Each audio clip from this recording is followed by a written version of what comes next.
So I had to put my 2 cents in on the whole roof raise thing.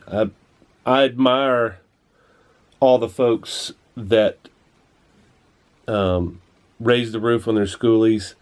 And I know I'm not the only one that's intimidated by the skills involved. But I think the most important thing that bothers me is the time and the expense involved in something that I find relatively trivial. And I think I can say it's trivial because I'm 6'5" and I'm standing, my head is basically scraping the roof. And it did the same thing on my last roof, which was almost an identical bust. These things bother me. They're going to have to go. I'll probably have to cut at least half of these things. I may use them in the back. But walking down, I'm not going to bang my head on these things. So these things are going to go. But tearing the roof out and replacing the windows and doing all, I want to enjoy my bus. I don't want to spend the next year, 2, 3, 4, 5 years making it into $1 million RV. I'm just not going to do that.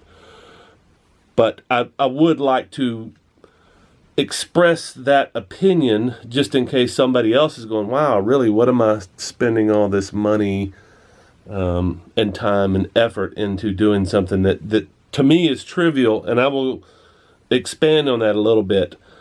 This is probably the most standing I'm ever going to do in this bus. The most standing I ever do consistently is if I'm cooking or washing dishes, and usually I'm bent over doing that. So that's just me keeping me from banging my head on cabinets or whatever is in here. Otherwise, I'm walking, and it's not that big of a deal to do this. Again, I'm 6'5". I may be one of the tallest people that lives in a Skoolie, and that's the other thing. I live full time in a school bus.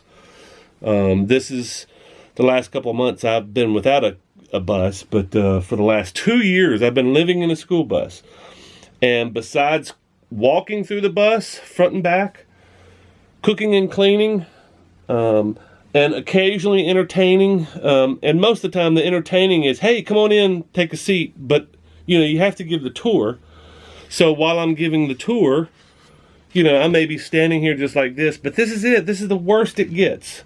So if I can stand here flat-footed and just barely humped over, I'm going to walk back here to this hatch. I've always been able to stand up flat-footed and almost straight. I think this is a little bit taller or a little bit shorter than my last bus, but just gives you an idea that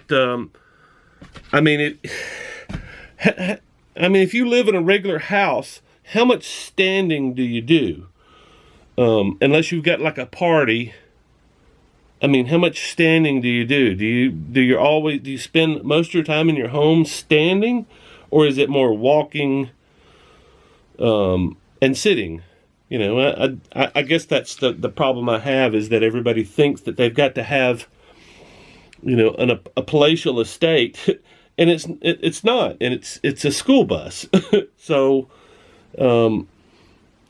that's just, these are just my opinions. I'm not trying to piss anybody off. I'm just trying to give a different perspective on how I see things, just because I guess I see it a much easier path, and I see the paths of others. While I admire the workmanship and the craftsmanship that goes into some of these builds, at the same time I'm thinking, wow, that's just not me. I need a box that I can keep most of my stuff in and live a comfortable life. And if things look charming elsewhere, I can crank it up and go. And that's the most important thing, being able to crank it up and go. I just demonstrated that in Arizona. It didn't crank and go, and I found something that did and unloaded all my crap. So, but to think I spent 2 or 3 months raising a roof and putting in new windows and doing something that I find completely unnecessary, sure, I'd like to have another couple of inches. It's just at what cost? Time, money, effort. It's just not worth the cost to me. And I'm 6'5". I'm probably taller than most everybody that's watching this video. So just my opinion. Take it for what it is, and but hopefully it will allow some people the ability to just take the bus as it is, or mostly as it is, and just do a conversion like I'm going to do with this one. I'm going to take the seats out and I'm going to start building walls. I'm not going to do anything with the floor, not going to do anything with the ceiling. I'm going to run some electrical, run some plumbing, put some walls in, put a bed in, a bathroom, kitchen, and it's going to be as awesome or more awesome as the last bus I had, and I'm going to be able to go on an adventure in a couple months instead of a couple years. So, like I said, just my opinion, nothing personal. Just I think differently, and I would like to allow other people to think differently too, and not be pressured into having to turn their $3,000 bus into a $300,000 bus. There's just no need.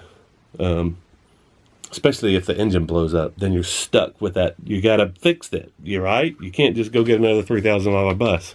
Oh, anyway, that's it.